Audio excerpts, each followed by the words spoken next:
Vamos imaginar que eu coloco essa sequência aqui. 2, mais 4, mais 6, mais 8, mais 10 e assim sucessivamente. É fácil perceber que trata-se da soma dos termos de uma PA. Se eu chegasse para vocês e perguntasse assim, determine a soma dos 20 primeiros termos dessa sequência. O que você lembra para determinar a soma dos termos de uma sequência? Você lembra que para determinar a soma dos termos de uma sequência, você vai pegar o primeiro termo da sequência, somar com o último termo da soma, como você está pedindo a soma dos 20 primeiros, o último termo é o 20º, vai multiplicar pelo número de termos somados e dividir por 2. Qual é o inconveniente nessa questão? É que você não conhece o 20º termo. Então, para você aplicar essa fórmula, você tem que ir atrás primeiro do 20º termo. Mas o que é que vocês acham se a gente conseguir determinar a soma dos termos dessa sequência sem necessariamente conhecer o 20º termo? E você diz, professor, como é que isso é possível? Você pode determinar a soma dos n primeiros termos de qualquer PA aplicando essa expressão AN² mais BN, que é um polinômio do segundo grau desprovido de termo independente.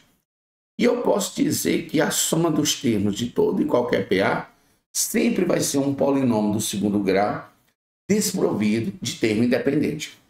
Aí você me pergunta, o que esse A representa? Esse A representa exatamente metade da razão. E o A somado com o B é exatamente o primeiro termo da PA. Então, se você olhar lá para o nosso caso, quem seria a razão da PA? A razão da PA é 2. Então, o A, no nosso caso, é metade da razão. Metade de 2 é 1. Professor, e o primeiro termo? Quem é o primeiro termo? Eu estou vendo lá que é 2. E eu sei que o A somado com o B, ele é exatamente igual ao primeiro termo. Como o A é 1 e o primeiro termo é 2, qual é o número que eu devo somar com 1 para dar 2? 1. Então, eu acabei de descobrir que o B é igual a 1. Isso quer dizer que eu acabei de achar uma expressão que me possibilita determinar a soma dos n primeiros termos daquela PA. A soma dos n primeiros termos daquela PA é n² mais n. Então, naquele caso, se eu quero somar os 20 primeiros termos, onde tem n eu coloco 20. Vai ficar 20² mais 20. 20² é 400, mais 20, 420. Então, a soma dos 20 primeiros termos de uma daquela PA é exatamente igual a 420. Então, você percebe que é uma expressão que eu posso utilizar ela a partir do momento que eu não conheço qual é o último termo que eu vou somar. Então, você já imaginou, se eu quisesse somar os 50 primeiros termos daquela PA, eu não precisava ir atrás do 50º termo. Basta substituir esse n por 50. Vai ficar 50² mais 50. 50², 2.500 mais 50, 2.550. Facilzinho, a gente acha a resposta. Então, isso me lembra exatamente a questão que eu passei para vocês no nosso simulado. Como era a questão? A questão dizia o seguinte, dizia que formava-se uma fila, onde na primeira fila ele colocava 1 a 1. Na segunda fila, ele colocava 2 alunos. Na terceira fila ele colocava 4 alunos. Olhe bem, na primeira fila, ele colocava 1 aluno. Na segunda fila, ele colocava 2 alunos. Na terceira fila, ele colocava 4 alunos. Na quarta fila, ele colocava 6 alunos. E assim, ele continuou organizando esses alunos em fila. De modo que, quando ele conseguiu organizar todas as filas, ele tinha um total de exatamente 421 alunos.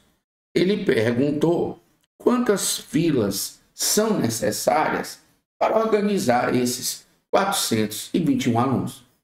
Então, essa questão está na cara. O que você deve fazer? O que você deve fazer? Se você somar a quantidade de alunos existente em cada fila, é essa soma vai dar exatamente o total de alunos que você organizou em fila, que foram exatamente 421 alunos. Então, o que é que você vai fazer? Você vai pegar a soma 1 aluno na primeira fila, somado com 2 alunos na segunda fila, somado com 4 alunos na terceira fila, somado com 6 alunos na quarta fila, e assim sucessivamente, até acumular um total de 421 alunos em fila. O que você percebe nessa sequência de soma de termos que eu acabei de colocar aqui em cima? Que todos os termos, a partir do segundo, constituem uma PA. Isso é a pura verdade. O que você tem aqui é uma PA, cujo primeiro termo dessa PA ele vale 2, e a razão dessa PA também vale 2. Então você nota que se você excluir esse primeiro termo, todos os demais termos formam uma PA. Então, o que é que eu vou fazer? Eu vou pegar esse 1, que está totalmente destoando dos demais, e vou passar ele para o segundo membro. Assim vai ficar 421 menos 1. Então, se de 421 você tirar 1, é óbvio que dá 420. Isso quer dizer que 2 mais 4 mais 6 e assim sucessivamente, o resultado dessa soma é igual a 420. E isso daqui é uma PA. E você nota que a soma dos termos dessa PA está dando 420. Quando ele me pergunta qual o total de filas, é como se eu quisesse saber o número de termos somados dessa PA e acrescentasse 1, porque só é PA a partir da segunda fila. Então é como se eu estivesse contando todas as quantidades de fila a partir da segunda e depois eu acrescento 1. Por que eu vou acrescentar esse 1? Porque o elemento que está na primeira fila ele não faz parte dessa PA. E aí você está somando os termos de uma PA que você desconhece o último termo. Então você sabe que quando você somar os N termos de uma PA, uma possível expressão que praticamente os livros não comentam é essa. A soma dos N primeiros termos de uma PA é um polinômio do segundo grau desprovido de termo independente, onde esse A é metade da razão. Olha, professor, estou vendo que a razão é 2. Então, metade de 2 é 1. Então, A é 1. Então, eu coloco Sn é igual a 1 vezes N ao quadrado. E eu sei, professor, que se eu somar o A mais o B, isso é o primeiro termo da PA. E eu estou vendo que o primeiro termo dessa PA é 2. E o A é 1. Então, qual é o número que eu somo com 1 para poder dar 2? É 1. Então, acabei de descobrir que esse B também vale 1. Assim, eu achei a expressão que representa a soma dos N primeiros termos dessa PA. E como eu não sei a quantidade de termos somados, eu deixo em função de N. No entanto, eu sei que o resultado dessa soma está dando exatamente 420. Então, inteligentemente, se eu colocar o N em evidência, vai ficar N que multiplica N mais 1. Olha, turma, aqui é um produto de 2 inteiros consecutivos. Geralmente, a maioria das pessoas joga esse 420 para lá e tenta resolver uma equação de segundo grau. Vocês não. Vocês notam, vocês vão tirar proveito do fato dessa resposta ser um número inteiro. Você sabe que o número de filas é inteiro. Então, o N vezes o N mais 1 é um produto de 2 inteiros consecutivos. Então, inteligentemente, eu vou decompor 420 num produto de 2 inteiros consecutivos. Por exemplo, de cara, eu já vejo que 420 é 42 vezes 10.